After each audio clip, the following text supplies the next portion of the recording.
ഇപ്പോഴും കേരളത്തിൻ്റെ ഗ്രാമാന്തരങ്ങളിൽ നമ്മൾ പോകുമ്പോൾ ഗാന്ധിജിയെ കൊന്നത് ആരാണെന്ന് ചോദിച്ചാൽ നാഥുറാം വിനായ് ഗോഡ്സെ എന്നല്ല പറയുക, RSSകാരനാണെന്നാണ് പറയുക. അതെ അതെ. രാമകൃഷ്ണ മഠവും മിഷനും കേന്ദ്രമായ ബേലൂർ മഠം നിൽക്കുന്ന ബംഗാളിൽ ഇപ്പോൾ എന്താ സംഭവിച്ചത്?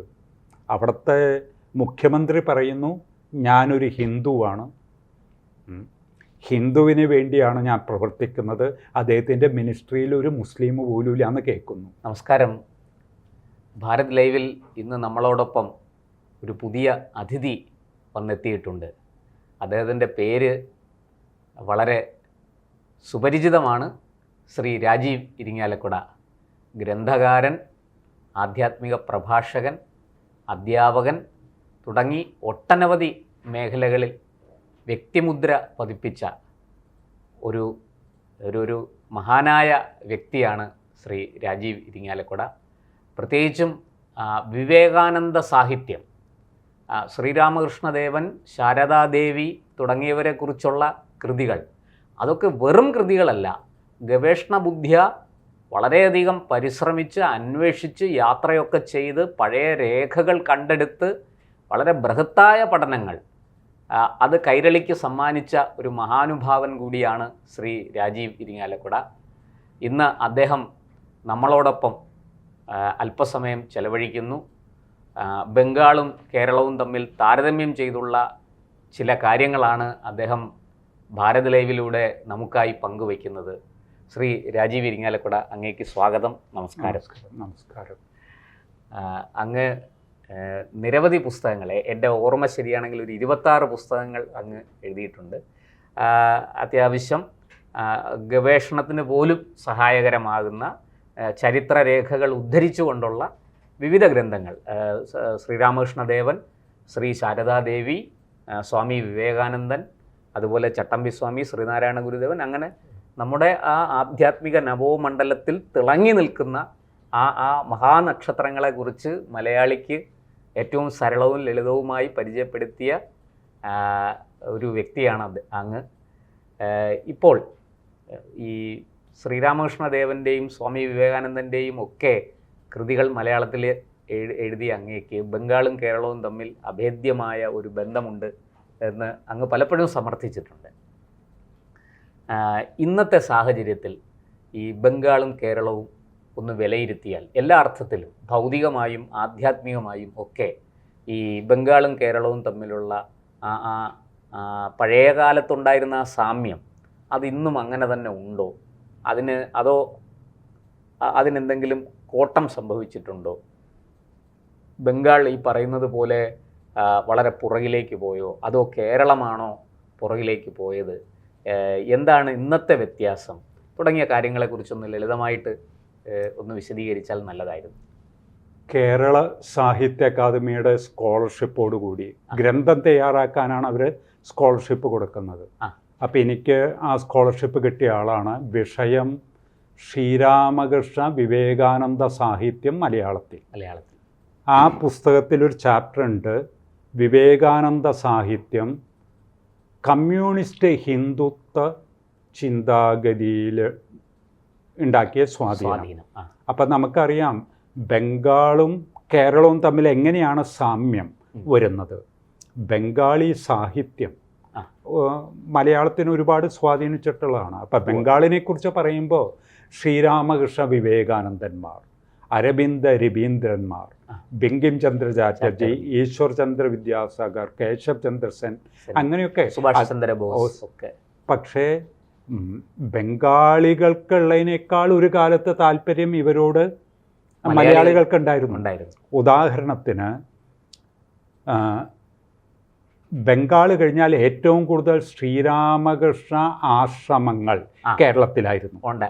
ബംഗാളികൾ കഴിഞ്ഞാൽ ഏറ്റവും കൂടുതൽ ശ്രീരാമകൃഷ്ണ മിഷനിലേക്ക് പോയ സന്യാസിമാർ കേരളത്തിൽ നിന്നായിരുന്നു. മാതൃഭൂമി പ്രസിദ്ധീകരിച്ച എൻ്റെ ഒരു പുസ്തകമാണ് ശ്രീരാമകൃഷ്ണ സംഘ സന്യാസിമാർ കേരളത്തിൽ.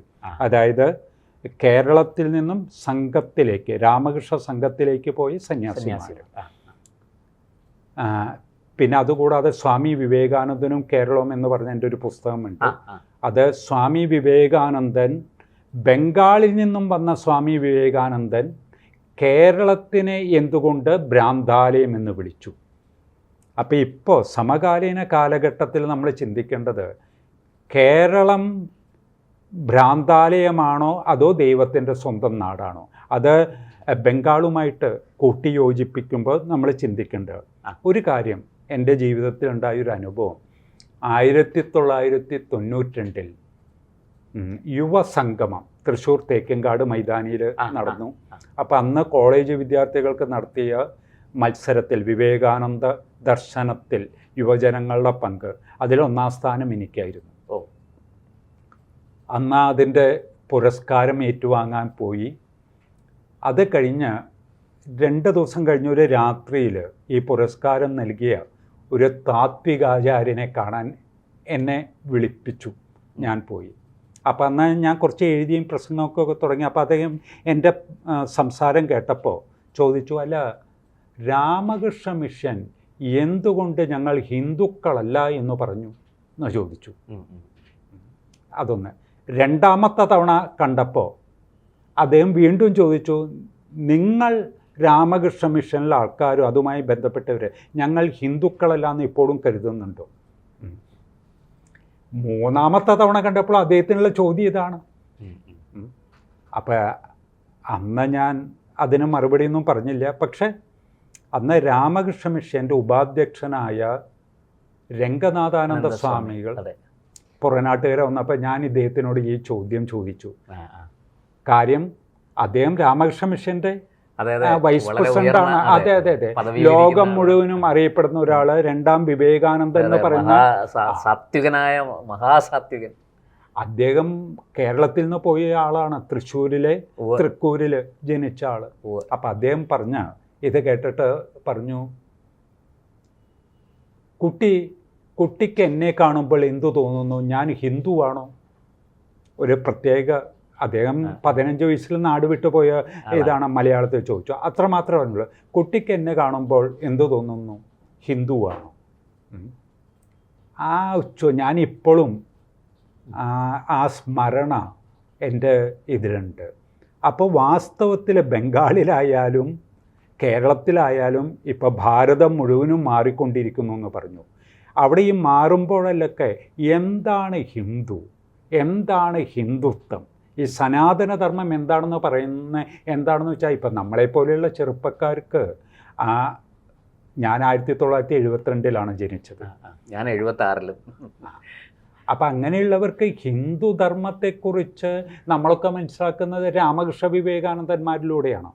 അപ്പം അങ്ങനെ ഉള്ള രാമകൃഷ്ണ പരമഹംസരുടെ പേരിൽ സ്ഥാപിച്ച, അദ്ദേഹത്തിൻ്റെ വത്സല ശിക്ഷനായി വിവേകാനന്ദ സ്വാമി സ്ഥാപിച്ച ഒരു പ്രസ്ഥാനം ഞങ്ങൾ ഹിന്ദുക്കളല്ല എന്ന് പറഞ്ഞാൽ ഇപ്പോഴും കേരളത്തിൻ്റെ ഗ്രാമാന്തരങ്ങളിൽ നമ്മൾ പോകുമ്പോൾ ഗാന്ധിജിയെ കൊന്നത് ആരാണെന്ന് ചോദിച്ചാൽ നാഥുറാം വിനായക് ഗോഡ്സെ എന്നല്ല പറയുക, RSSകാരനാണെന്നാണ് പറയുക.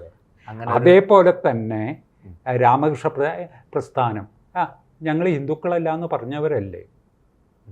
അപ്പം ഇത് ഞാനൊക്കെ അഭിമുഖീകരിച്ച, ഇപ്പോൾ ഒന്നും ഞാൻ ഇതിന് മറുപടി പറയാറില്ല, കാരണം മറുപടി പറയേണ്ട ആവശ്യമില്ല എന്നാണ് എനിക്ക് തോന്നുന്നത്. അതിൻ്റെ ഭാഗമായിട്ട് പറയേണ്ടവർ പറയട്ടെ.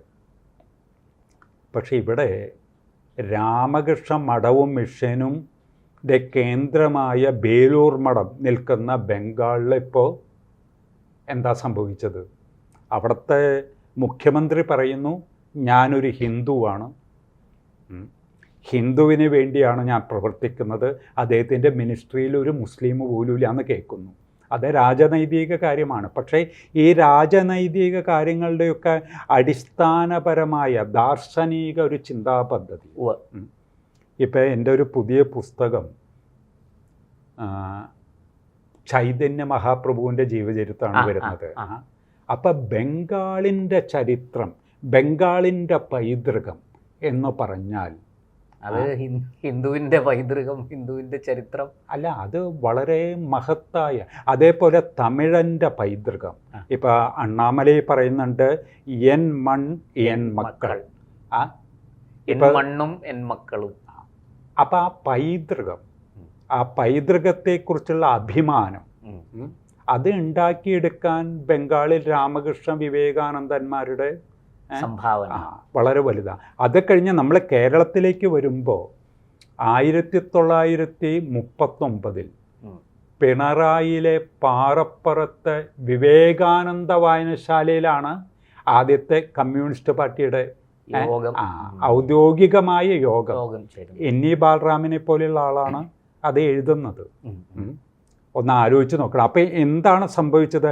1939 മുമ്പേ വിവേകാനന്ദ സാഹിത്യം കേരളത്തിൽ പ്രചരിച്ചു കഴിഞ്ഞു. അതിന് ശേഷം കേരളത്തിൽ എന്തുണ്ടായി? ഇവിടെ ബംഗാള് സംഗതി രാമകൃഷ്ണ മിഷൻ ഞങ്ങൾ ഹിന്ദുക്കളല്ല എന്ന് പറയാനുള്ളൊരു പശ്ചാത്തലം, ചരിത്ര പശ്ചാത്തലം അവിടെ രൂപം കൊണ്ടു. അതിൻ്റെ ഒരു പ്രധാനപ്പെട്ട കാരണം 12-ാം നൂറ്റാണ്ടിലാണ് അവസാനത്തെ ഒരു ഹിന്ദു രാജാവ് ലക്ഷ്മികാന്ത സെൻ എന്നാണ് പേര്. പിന്നെ 16-ാം നൂറ്റാണ്ടിൽ വരുമ്പോഴേക്കും നവാബുമാരുടെയും ഗൾസിമാരുടെയൊക്കെ കാലമായതുകൊണ്ട് അക്കാലത്താണ് ചൈതന്യ മഹാപ്രഭു സങ്കീർത്തനവുമായിട്ട് വന്നത്. അതിൻ്റെ സ്വാധീനം, അതിൻ്റെ ശക്തമായ സ്വാധീനം രാമകൃഷ്ണ പരമഹംസരിൽ വരുന്നുണ്ട്. വചനാമൃതമൊക്കെ നോക്കുമ്പോൾ അതുകൂടെയാണ് നമ്മളിപ്പോൾ ചൈതന്യ മഹാപ്രഭുവിലേക്ക് എത്തുമ്പോൾ ഇപ്പോൾ ഈ ഭാരതീയ ദർശനം ആ മഹാന്മാരുടെ ജീവിതത്തിൽ കൂടെ പഠിക്കുമ്പോൾ അത് സാഗരങ്ങൾക്കപ്പുറവും ഇപ്പം ഇസ്കോൺ ഹരേ കൃഷ്ണ ഹരേ മൂവ്മെൻറ്റ് ഭാരതത്തിനേക്കാൾ കൂടുതൽ ശക്തം ഭാരതത്തിന് പുറത്താണ്. അതുപോലെ തന്നെയാണ് വേദാന്തം എന്ന ശാസ്ത്രം. അത് ഈ ലോകം മുഴുവനും പ്രചരിച്ചു കഴിഞ്ഞു.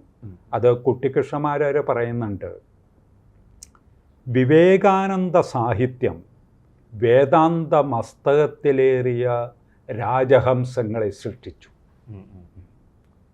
ഇത് നമ്മൾ പഠിക്കുമ്പോൾ താങ്കൾ പറഞ്ഞു ഗവേഷണം, സത്യസന്ധമായൊരു ഗവേഷണം നടത്തുമ്പോൾ ഇവിടെ കേരളത്തിൽ വിവേകാനന്ദ സാഹിത്യവും രാമകൃഷ്ണ പ്രസ്ഥാനവും എല്ലാം പ്രചരിച്ചതിൻ്റെ ഫലമായി എന്തുണ്ടായെന്ന് വെച്ചാൽ കുട്ടിക്കൃഷ്ണമാര് പറയുന്നതാണ്, വേദാന്ത മസ്തകത്തിലേറിയ രാജഹംസങ്ങളെ സൃഷ്ടിച്ചു. പിന്നെ മാരാര് പറയുന്നുണ്ട്, രാജഹംസങ്ങളിരുന്ന സ്ഥലത്ത് കണ്ട കൊറ്റികളൊക്കെ കയറിയിരിക്കുമ്പോൾ നമുക്ക് സഹതാപം തോന്നും. അങ്ങനെയുണ്ട്. എന്തുകൊണ്ട്? അതാണ് കേരളം, ഭ്രാന്താലയമായിരുന്ന കേരളം ദൈവത്തിൻ്റെ സ്വന്തം നാടായ തീർന്നിട്ടുണ്ടെങ്കിൽ അതിൽ വിവേകാനന്ദ സാഹിത്യം അതിൻ്റെയൊക്കെ സ്വാധീനം എന്ത്? അത് മഹാകവി വള്ളത്തോള് പാടുന്നുണ്ട്. അതും ക്ഷേത്രപ്രവേശന വിളംബരത്തോടനുബന്ധിച്ചാണ്. ഹേ സ്വാമി വിവേകാനന്ദൻ തത്ര ഭവാൻ കണ്ട ഉന്മത്ത കേരളം ഇത് ഉദ്ബുദ്ധ കേരളമാകുന്നു. ഉന്മത്ത കേരളം ഉദ്ബുദ്ധ കേരളമാകും. ബംഗാളിലെ രാമകൃഷ്ണ പ്രസ്ഥാനത്തിൻ്റെ മാസികയുടെ പേര് ഉദ്ബോധൻ. ഇവിടെ പ്രബുദ്ധ കേരളം എന്നുള്ളത്. അപ്പോൾ പക്ഷെ നമ്മൾ മനസ്സിലാക്കേണ്ടത് കേരളത്തിൽ പറഞ്ഞപ്പോഴാണ് സന്ദർഭവശാൽ ഒരു കാര്യം ഓർമ്മ വരുന്നത്. ഞാൻ പണ്ട് പഠിച്ചിട്ടുള്ളതാണ് പി കുഞ്ഞിരാമൻ നായരുടെ ഒരു കവിത, വിവേകാനന്ദ. ഉദിക്കും ദിനകരൻ ദർശിച്ചു പാറക്കെട്ടിനുപരി തിളങ്ങുന്ന ഒരു ഉജ്ജ്വല രവിബിംബം. മറ്റൊരു രവിബിംബത്തെ കണ്ടിട്ട് ഈ ഉദിച്ചു വരുന്ന സൂര്യൻ തന്നെ ഇങ്ങനെ അത്ഭുതപ്പെട്ടു പോയി. പിന്നെ മനോഹരമായിട്ടുള്ളൊരു കവിതയാണ് വിവേകാനന്ദ പാറയിൽ. അത് ആ ഒരൊറ്റ കവിത മതിയല്ലോ. പിന്നെ NE ബാലറാമിൻ്റെ ഒരു പുസ്തകമുണ്ട്, കന്യാകുമാരിയിലെ ജ്ഞാനോദയം. അപ്പം നമ്മളിപ്പോൾ മനസ്സിലാക്കേണ്ടത് NE Balaram, K Damodaran, C Unniraja, P Govinda Pillai, അങ്ങനെ അറിയുന്ന കമ്മ്യൂണിസ്റ്റ് സൈദ്ധാന്തികന്മാർ ഏതാണ്ട് എല്ലാവരും അവർ ഇപ്പോൾ K ദാമോദരൻ എഴുതിയിരിക്കുന്നത് മർദ്ദിത ജനതയെ സേവിക്കലാണ് ബ്രഹ്മോപാസന എന്ന് പറഞ്ഞ ആദ്യത്തെ ഭാരതീയ സോഷ്യലിസ്റ്റാണ് സ്വാമി വിവേകാനന്ദൻ. അപ്പം നമ്മൾ വിവേകാനന്ദ സാഹിത്യം സ്വാധീനം ചെലുത്താത്ത ആധുനിക കേരളത്തിൽ ആദ്യ കാലഘട്ടത്തിൽ ഉള്ള ആരും തന്നെ ഇല്ല. ഇപ്പോൾ കേട്ടിട്ടുണ്ട് നമ്മുടെ ഈ പി ഗോവിന്ദപിള്ള സാറും പി പരമേശ്വർജിയും രണ്ടുപേരും ആഗമാനന്ദ സ്വാമികൾ വിവേകാനന്ദ സാഹിത്യത്തിന് വലിയ പ്രചാരം കൊടുത്ത ഒരു സന്യാസിയാണ്. ഒരു കാലഘട്ടത്തിലെ കാലടിയായിരുന്നു കേരളത്തിന്റെ ആധ്യാത്മിക കേന്ദ്രം. അത് ശങ്കരാചാര്യ ജീവിച്ച സ്ഥലം എന്നതുകൊണ്ടായിരുന്നില്ല. ആഗമാനന്ദ സ്വാമി 1936 ശങ്കര ജയന്തിയിലാണ് അദ്വൈതാശ്രമം സ്ഥാപിച്ചത്. അപ്പൊ ഈ ഭാരതത്തിന്റെ പുനരുജ്ജീവനം അത് സാധ്യമാക്കിയത്, അപ്പോൾ അത് പറയുന്നുണ്ട്. അത് മാർക്സിയൻ ചരിത്രകാരന്മാർ, കേരളത്തിലുള്ള ആൾക്കാർ EMS ആണ് എഴുതിയിരിക്കുന്നത്. ഗാന്ധി യുഗാരംഭത്തിന് മുമ്പ് സ്വാമി വിവേകാനന്ദൻ്റെ ദർശനങ്ങളിൽ നിന്നാണ് ഞങ്ങൾ പ്രചോദനം നേടിയത് ഭാരതീയ ദേശീയതയെക്കുറിച്ച്.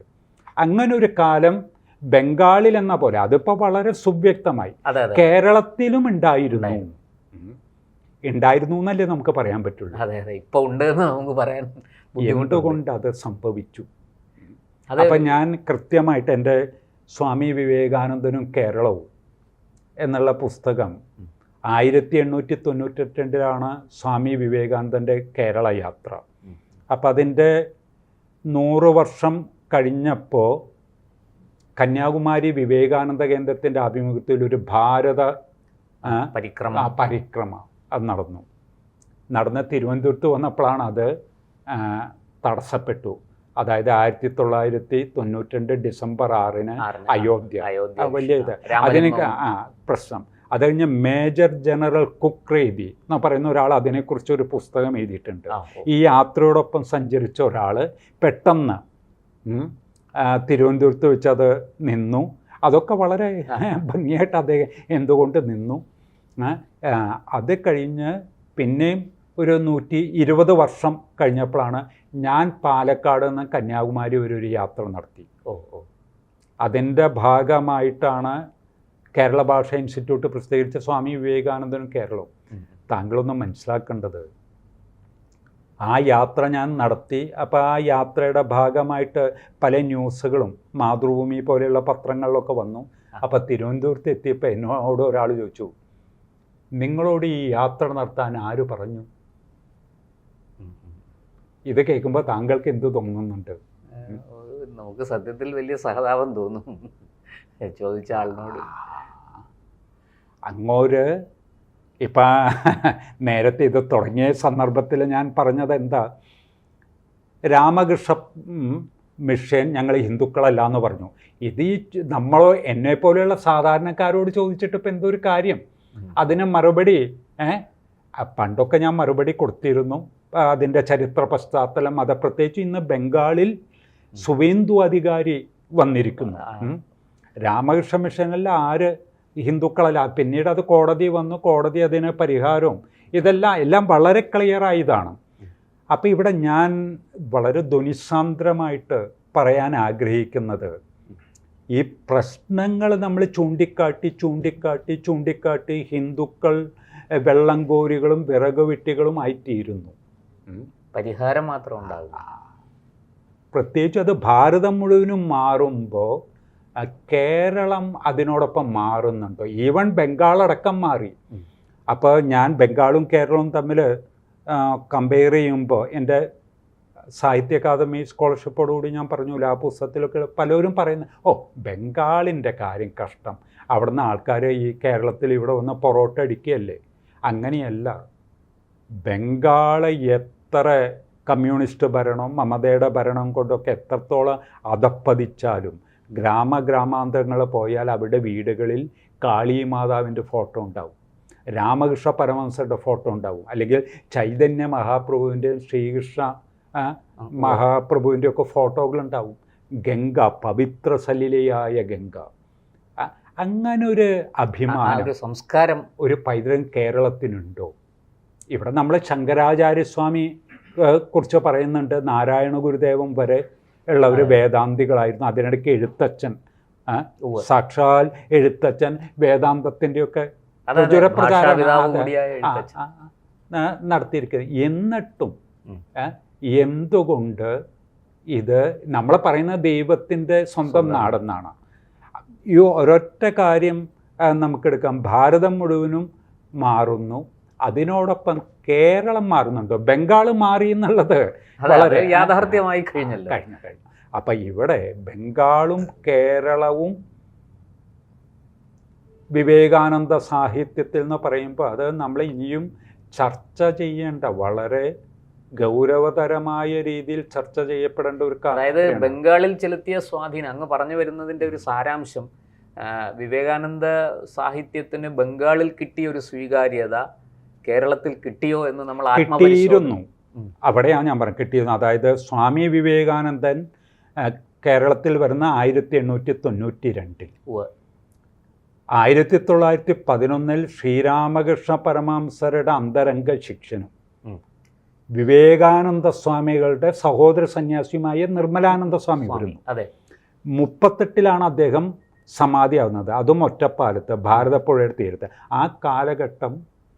ആ കാലഘട്ടത്തിൻ്റെ ഉള്ളിലാണ് ക്ഷേത്രപ്രവേശന വിളംബരവും എല്ലാം നടന്നത്. പിന്നെ തുടർന്ന് എന്തുണ്ടായി?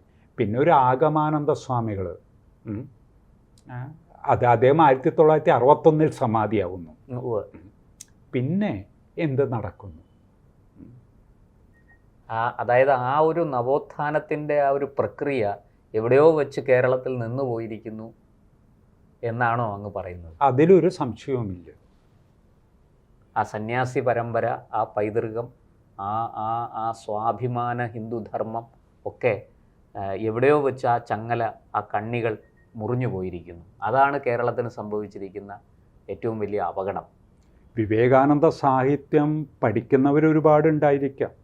ആ വിവേകാനന്ദ സാഹിത്യം മലയാളത്തിൽ, കേരളത്തിൽ ചെലുത്തിയ സ്വാധീനം, അതിൻ്റെ ഈ പറഞ്ഞ പോലെ ധാര, തുടർച്ച എന്ത് എന്ന് നമ്മൾ അന്വേഷിച്ചാൽ, അതായത് സത്യസന്ധമായി അന്വേഷിക്കണം.